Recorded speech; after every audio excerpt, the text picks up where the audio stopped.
Hi, everyone. Welcome to episode 12 of the Future of Work show. For those of you who've been following us over the last 12 weeks, each week we pick up a topic that we think has relevance to our ability to operate as professionals and organizations in a very fast changing world. So, this week we're going to speak about the challenges of entrepreneurship. And I have with me someone who's written not just one, but two books on the same topic, Tendai Vicky from Strategizers UK office. And I'm just going to bring him on. Hi, Tendai. Hey, hi. It's such a pleasure to be here. Thank you. Thank you so much for joining us. Yeah. And let me share a little bit of background about Tendai. Tendai is a PhD in psychology and then an MBA. He's a very frequent contributor to Forbes and has written two books on innovation, including the Lean Product Startup and his latest book, Pirates in the Navy. So, welcome, Tendai, to our show today. Thank you, Jolene. Thank you so much. It's a real pleasure to be here. I'm looking forward to our conversation. you know, First, I must say, I just love the title of your book. I loved it so much that you may have noticed I've used it in all our promotional material because I think it's such an evocative title. It's beautiful. I wonder how you came up with the idea of pirates in the Navy. Yeah, so I mean, a lot of things happen while you're writing. So when we were writing the corporate startup, me and my co-author Dan Tomer and Esther Gons, right, we were just like in the introductory paragraph, we were like Steve Jobs used to say that, it's better to be a pirate than to join the Navy. But actually, if you're going to be an innovator working in a large company, you have to start thinking of yourself as a pirate in the Navy. And that's like where we kind of coined the term. And then from there, I just literally lifted that last part of the sentence and made it the title of my next book. So, yeah. It's a beautiful title. So for my next book, I'm going to search for something equally evocative because that was a learning I had. That it's just one of those books that if it was on a bookshelf, I'd like to at least see what it's about. So Right, right, really, really nice. right.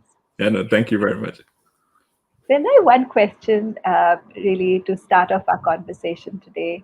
Uh, you have a PhD in psychology, and I'm sure you're really familiar with, the organizational literature. So, you know that we've been talking about the difficulty of managing business as usual and innovation at the same time for decades now.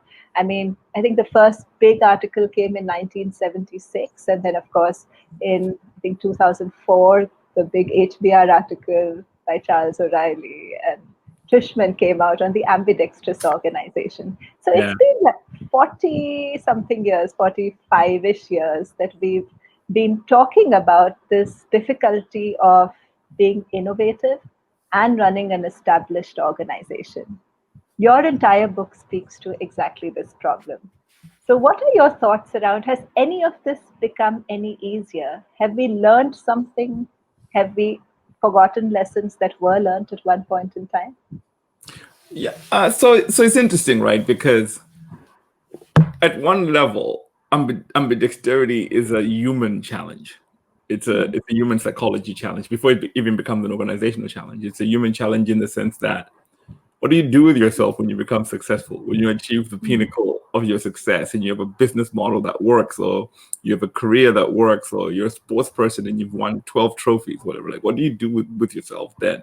And so this balance between like really enjoying your success, exploiting and optimizing what you have and making sure that it works really well, while at the same time exploring new opportunities. Like this is a dance that a lot of people sort of struggle with just as individuals.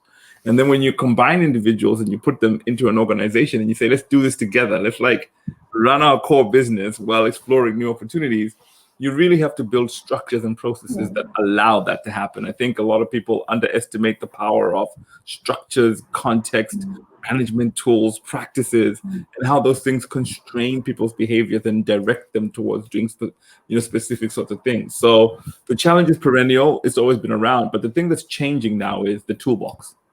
So when Steve Blank starts making the distinction between searching and executing, right? When that distinction is being made with the lean startup movement, with agile and design thinking, and all these practices that have now kind of emerged, we now have a way to say, listen, when you're running your core business, do these things, typical MBA thing.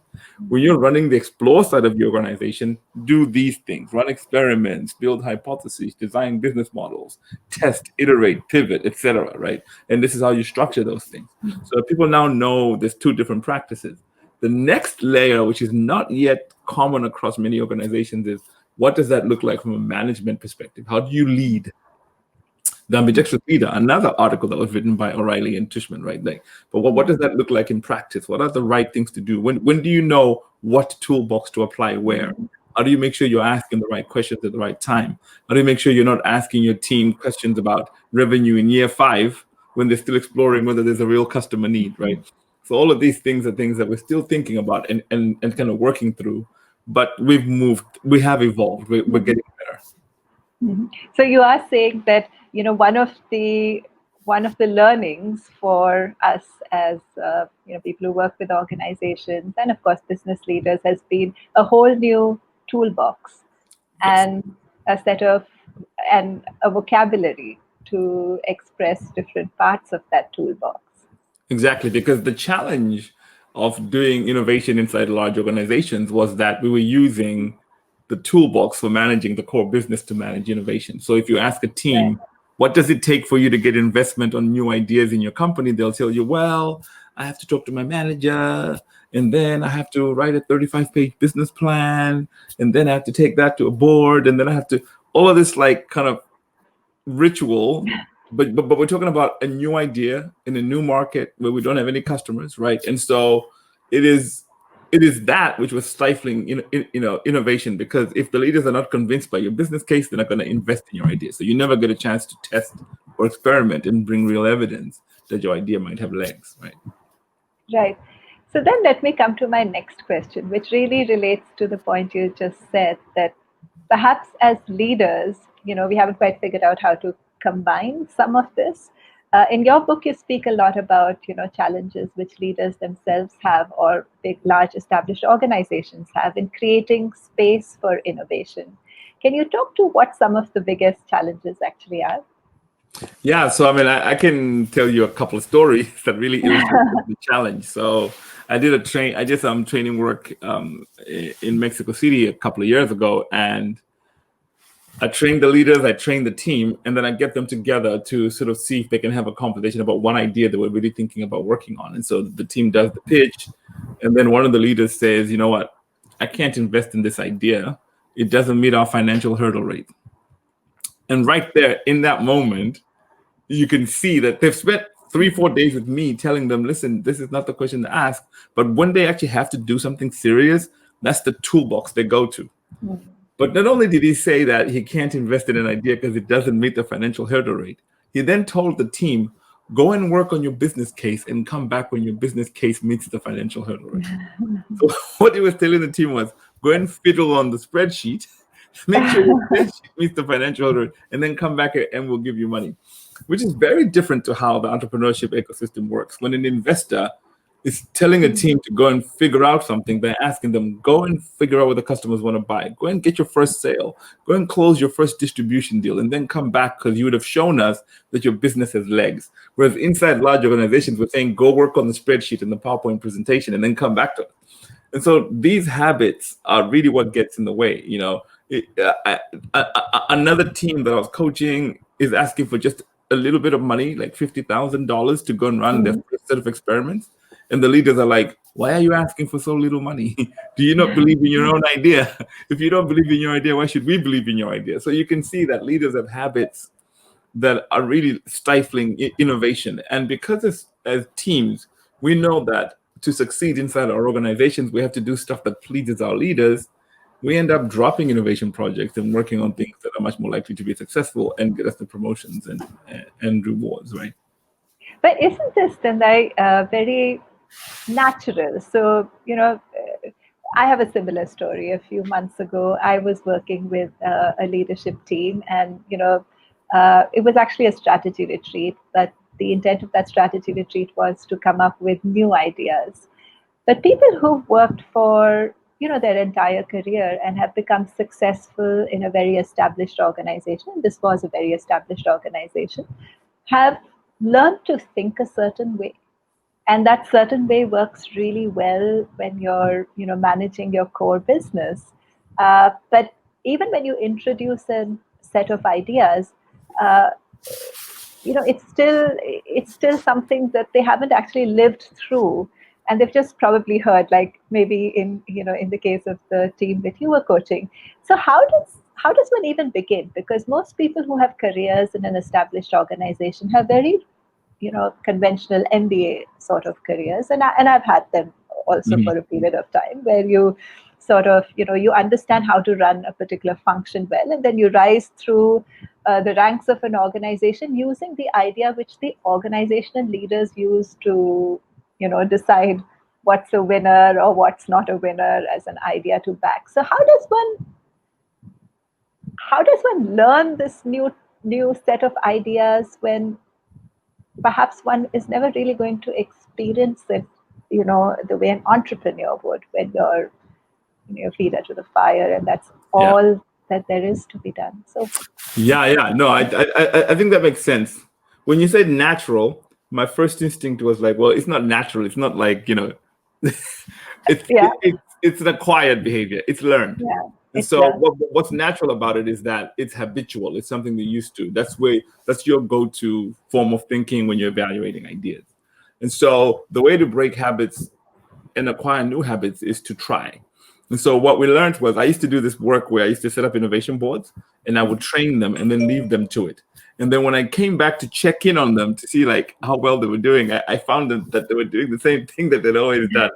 And so what I do now is rather than just set the innovation board, I also sit on the board, right? And then we do a debrief after every meeting to say, how did that go? And say, well, when you were asking this Right, question, you were heading in the wrong direction. When you were asking this question, you were heading in the right. wrong direction. So it's really like coaching now. It's like, like Yeah, almost like a trainer, like, when you go to the gym and you got a personal trainer, yeah, that's the work we kind of have to do to help our leaders acquire new habits. But the second piece of this is also tools. You yeah. have to give leaders tools. So we have a cheat sheet that we call right question, right time. And we just sort Nice. of give them the cheat sheet and say, like, when we're having this conversation, try and ask like what some of these questions rather than these typical ones that you're used to. And then they have something to sort of hang their hats on, right? So that they can Right. actually, use that as a thinking tool. That's a very nice idea. And I was speaking a few months ago with a lady called Kelly Costello. I don't know if you know her. So she used to work with Dublin, and she's been an innovation coach actually for a very, very long time. And one of the things she spoke about was the importance of innovation coaches when Mm-hmm. established organizations are Mm-hmm. trying to live some of the things that they've learned. And, Yeah. like we know from the world of learning and development, that what you learn in a program is perhaps a set of ideas, a little bit of vocabulary, and maybe a bit of familiarization with what this might look like. But for anything to change, it takes a sort of someone holding your hand and Mm-hmm. saying, like the way you said that, take a look at this. Maybe you should ask something like that. So that's really, really interesting. But then, Tendai, one of the things you spoke about in your book, and perhaps touched upon in a later article as well, was how many organizations, established organizations, develop innovation theaters. So, innovation on display, perhaps. Could you speak to some of those challenges and how they interfere? Yeah. So the way I frame it in Pirates in the Navy is, and I think that's why the book is resonating a little bit, is that when you tell a story, right? You need a protagonist. You need something that you're standing up against. Something the enemy thing to sort of attack. And Mhm. with innovation in large organizations, the enemy has always been the organization, the company, and the leaders and the MBAs. But actually, in Pirates in the Navy, I take a different approach and I talk about the authenticity of the entrepreneur themselves. Mhm. And so I start to challenge entrepreneurs to say, one of the things that you have to be authentic about is doing the right things, right? Making sure you're working on stuff that matters. And so From my perspective, the fundamental value of innovation is that it helps organizations navigate themselves into the future, right? At the efficiency level, it helps you optimize your processes and do things that make you more competitive, right? And then you move towards the transformational edge of innovation and you're launching new businesses and new products and new business models.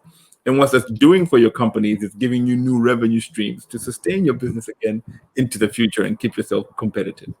So any activity that people do that is not related to achieving those outcomes is innovation theater. And so you can have an innovation lab with sticky notes, hackathons, and idea jams, and idea submission platforms, and all of these things that we build.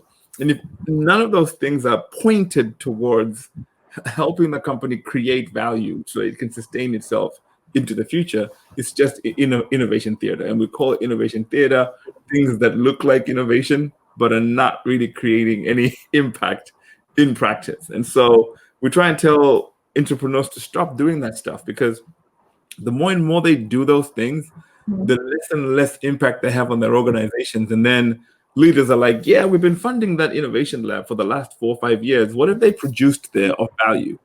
And the answer is, well, nothing. They haven't really launched anything new. They've just been having events and pizza nights and all this stuff. And so then the innovation leaders are like, well, we should shut them down. And then when later on, when someone like me comes and says, you need to do more innovation, they just say, no, we tried the innovation thing. It doesn't work, right? But it's like, no, you didn't try the innovation thing. That was innovation theater. And so it just makes the conversations harder. Is it though that innovation theater is it like the first step? You know, why I'm reminded of this was that so many decades ago, I used to dance. And when I was a little kid, a little girl, maybe like 5 or 6 years old, what attracted me to dance was the stage, and I'd gone to see a recite, actually a performance, and you look at all these elegant, beautiful dancers, then you kind of look at that and say, oh, how lovely it would be to be up on that stage and be a dancer. And but that's true of many professions, that what you see as a sort of on-stage performance, behind that there's a lot, that it's the on-stage performance that often hooks you. So I'm wondering, because so many of the people who are also working as entrepreneurs are doing it for maybe the first time in their lives or the first time inside an organization, could this just be like, you have to get over that to move on, but you have to like at least experience that a little bit? Yeah, so that's true. I say to people, everybody wants to be Steve Jobs, but the Steve Jobs they want to be is the Steve Jobs on stage launching the iPhone. Right? They don't want to be Steve Jobs every day coming to work, grinding and trying to figure out how to make this thing work. And so, in some sense, your analogy works, but in another sense, it doesn't, right? Because if you're a dancer, the stage is the final product. That's actually the thing that you're aiming towards. You're aiming towards getting on stage and performing. When you finish performing, that's it. Like that's the end of the show. With innovation, the stage is not the end, right? The stage is just a launch pad. Like when you go from grinding to being on stage, what then matters is what happens when you get back off stage to the product you just launched. And so the stage for an innovator, the goal, the ultimate measure of success for an innovator is whether or not you created net revenue, whether or not you've built something that can scale, whether or not you've built something that customers really love, whether or not that's your stage, right? The performance part, that's not your stage. The performance part is just a way to make the things you're doing visible, right? And so, and that's what we don't communicate to folks a lot, right? They do stuff and then get on stage, and then once they're on stage and they're doing the pizzazzy thing, and then they think they're done. But actually, in Texas, they call it big hat, no cows, right? You appear to be successful, but you're not. Yeah. So, follow-on question. Now I'm wondering, see, the whole idea of the ambidextrous organization was that you have one part of the organization which does business as usual, and that was, some of the early recommendations, that you can't have both of them living in the same part of the organization. So you sort of divvy up the organization and say, okay, you go into business as usual, you go into innovation. And yet, as we've seen over the last few decades, that isn't so easy. And I think you speak a lot about that in the book as well, that, are we creating I think your words were innovation orphans. Mm. So can you speak a little bit to that challenge? Yeah, so that's the second piece of, again, my challenge to entrepreneurs. So the one piece is be authentic and make sure you're working on stuff that is creating value. The other one is be authentic in understanding that there is nothing that you're ever going to create inside your organization that doesn't require you to collaborate with other key functions within the business. So when folks are like, yeah, I got an innovation lab, I'm so happy, I'm so far away from all the MBAs, let's now do cool stuff. And then they come up with all these ideas, they test them, customers love them, and then they turn around to their company and go, here's something that we've been working on, can you take it to scale? And the company's like, no, we're not going to take that to scale. There's no leader that's interested. Like, I've worked with several innovation labs where they've got really great, brilliant ideas that are actually having traction in the market, making money, and their company Wow. will not take those things to scale because while they were working on those things, they never bothered to take the time to build relationships with the main business and really understand what the strategic goals of the leaders are, right? Because so everybody knows if I'm a head of a division or if I'm a head of a business, right, within a bigger business, I'm busy already. I already have like 20 ideas of my own. The people that are working with me are hitting me with hundreds of other ideas. So when you turn up with your thing from the lab, it's just like another thing that I have to deal with that I don't have to deal with. You were not on my roadmap for the year. You were never on my plan. I don't know who you are or the thing that you're working on is. You're just noise. So my first reaction to you, which is natural in the way that you think about it, right, is to say, go away. And so teams are like, but they put us in the lab and now they're telling us to go away. It's like, yeah, they put you in the lab, but your job is to build a bridge. Entrepreneurs are very different from entrepreneurs. Entrepreneurs have to do two things well: be really creative, inventive, come up with really cool stuff, but also build a bridge to the core business. And this ability to build a bridge to the core business is the superpower that distinguishes an entrepreneur from an entrepreneur running their own startup. And so in celebrating entrepreneurs, we have forgotten to teach entrepreneurs this other skill, which they need to have in order to actually succeed. Right? I love that because what you're saying is that entrepreneurship is different in one very important way from entrepreneurship.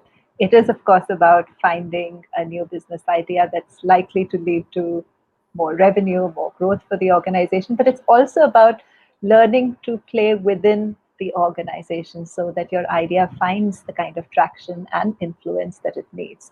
So, in a Yeah. sense, entrepreneurs have to be almost twice as skilled or skilled in two very different ways of working. The way, They the have way to, of yeah, they the way need of paradoxical skills, skills correct. that are usually contradictory, right? You have to be buccaneering Yeah, and inventive and explorative and at the same time collaborative yeah. and relationship building. And so it's very unique. Successful entrepreneurs are very, very unique and rare. And we need to be able to build that skill set in them. It's so interesting. Tell me, the successful entrepreneurs that you've worked with, are they people who have started their careers out with the large established organizations and therefore have that circle of influence, but have this, in a sense, longing to do something different? Or are they more who are largely entrepreneurial in their orientation and could have even been past entrepreneurs and then move? Do you Yeah. think there's a So type? yeah. So there's so many different variations of how people come to this, right? I mean, Jeff Bezos is a successful entrepreneur now, in Yeah. the sense that he was an entrepreneur before, and as the business he pioneered got successful, he still figured out a way to not rest on his laurels and start launching new stuff. And so that's one path. Another path is sometimes the startups are acquired by large companies, and then the teams join the company, and then some of them quit because they're really frustrated by how large companies work. And then those that remain sometimes are able to build relationships and become really, really, really entrepreneurial. But usually the really successful entrepreneurs are people who were in the business for a while Yeah. and Yeah. have built relationships. We call them innovation ambassadors sometimes. Yeah. They're able to, and especially when they're leading innovation teams. If you're leading an innovation team, you're able to allow your innovation team to work on really breakthrough stuff without noise and interference from the main business. So you sort of provide air cover for your teams, and you go out and get them resources, and you bring them the resources. You go out and get them outlets and channels, and kind of negotiate those. So yeah, those are the successful entrepreneurs. Those people that can kind of bridge that, right? Yeah. Now, the thing that we're saying though, which is really interesting, and I just want to land this message. We're saying to organizations, why don't you now make it unnecessary to be political? Right? Why don't you actually build into the way you run the company structures and processes that automatically support innovation? So like one of the projects that I love to work with, and people find this strange, but I love this kind of work, is aligning legal and compliance with innovation teams. So I get legal and compliance together with innovation teams, and we talk about how innovation works, testing, iterating, experimenting, the various steps on that journey. And then we say, okay, so at legal and compliance, how can you support this? And legal and compliance go, okay, but when you're doing these things, here are the rules. When you're doing these things, here are the rules. When you're doing these things, here are the rules. And then we get this playbook. And now each individual innovation team doesn't have to negotiate with legal whenever they want to do something. And that's what we call building a bridge between innovation and the core business. So beyond just being a really great entrepreneur that can build relationships, also try and like structure those relationships so they become repeatable. Because what happens when your ambassador moves on, right? Innovation teams can start to struggle there too.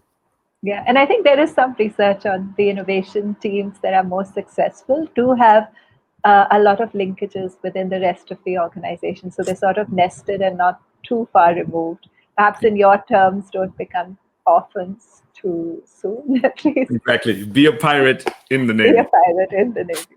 Great. So I'm going to take a few questions. I think we have 5 minutes or so. Gautam says, innovation is a culture of experimentation, failing, learning, and rising again with the next experiment hypothesis. How do you think this culture can be infused in organizations which are still legacy or old-fashioned? Yeah, so what organizations need to do, remember, we're not telling organizations to experiment, iterate, fail, get up again, experiment, iterate, fail, get up with their core business. That's not what we're saying. Because the moment you start saying that to them, that's just like that's also waste. It's too disruptive to test things you already know. We're saying build structures that are slightly away, separate from the core business, and run those structures separately. And once leaders understand this distinction between exploring versus exploitation, it gives them that sense of, okay, you're not asking me to tinker with my core business. Instead, you're asking me to create another structure that drives these sorts of behaviors. And that's really what we're asking for. Right. So in a sense, along with entrepreneurs understanding how to do both, your organizational leaders will, over the next decade or two, also learn how to wear two different hats. So be ambidextrous in their own, in the way they do their regular work. Yeah, I mean, without leadership support, innovation cannot happen. Right, right.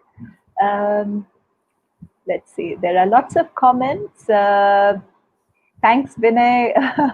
Thanks, Mita, who say it's very inspiring.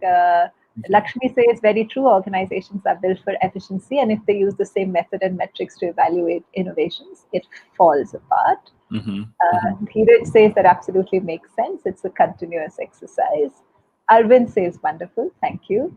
Jyoti says, great, very inspiring. Anshuman says, innovation for innovation's sake never works. For most of us, it is important to look at an actual problem and try and solve it. And creativity precedes innovation. Yeah, absolutely. I mean, you can't be working on stuff that nobody wants because it doesn't solve anyone's problem. And so the role of the innovator is not to have a hackathon. The role of the innovator is to figure out whether the stuff we're working on actually helps customers. And then if a hackathon is a solution for creating the value, then do that. But don't go to hackathon because it's a cool thing to do, right? That's really what we're trying to teach people. Yeah.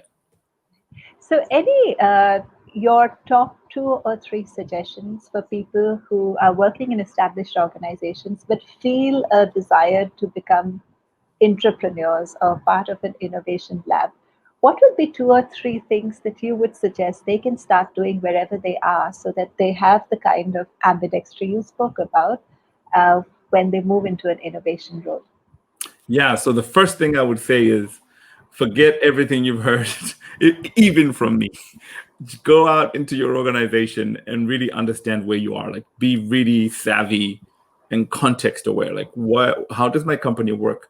How have the innovators failed before? Where are all the landmines? Talk to innovators who've tried and failed, or people who are running innovation programs, and kind of really understand where the struggles are. Understand your context really, really, really, really well. That's the first step towards becoming successful. Then the next step is you need to get good at your craft. Like, you have to be undeniably good. The reason why you have to be undeniably good, like you have to be really great at your craft, is because you're trying to bring something new to the world. So you can't be just so-so and lukewarm, right? You have to be really good at the craft. So you go and master how to do the work really, really well. If you take that together with a really clear understanding of your context and you mix those things together, I think you can really succeed, right? Thanks. That's really, really helpful. Uh, Last 3 or 4 comments. Gautam asks, how can governments be like innovators? I don't know if that's too large a topic. It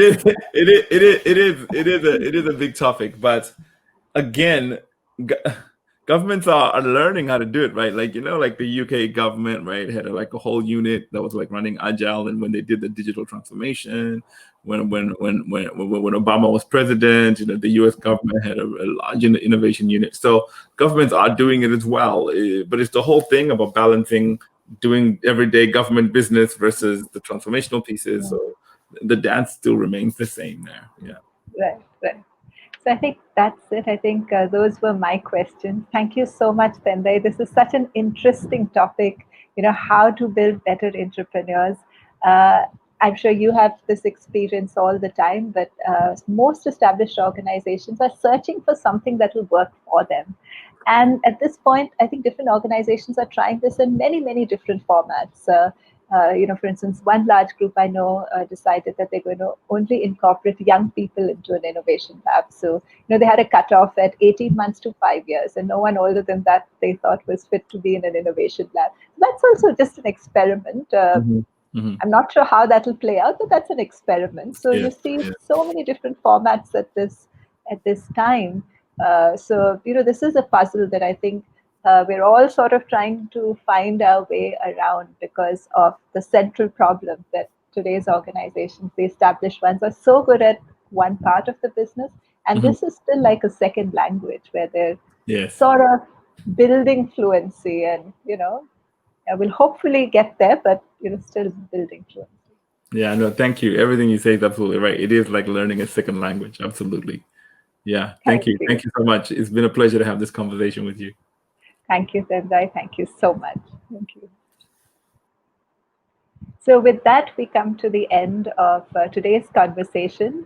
I hope you really enjoyed it. I thought it was really insightful. I've actually been following Tendai's work for a while now, and I find many of what he speaks about extremely insightful. I also like the words he uses, so that's another big plus. Now, next week, we're going to meet again on Saturday, and we're going to speak about design-led business transformation. So do join us. The replay of today's conversation will, of course, be available on my LinkedIn profile right after our conversation. And in a couple of days, it will also be available on Uncube's website. So do check it out there. If you enjoyed our conversation, like it, comment, and please share it on yours so that people who are connected to you also have a chance to listen into our conversation. With that, we're at the end of our show. Thank you so much for joining us, and see you again next week. Bye.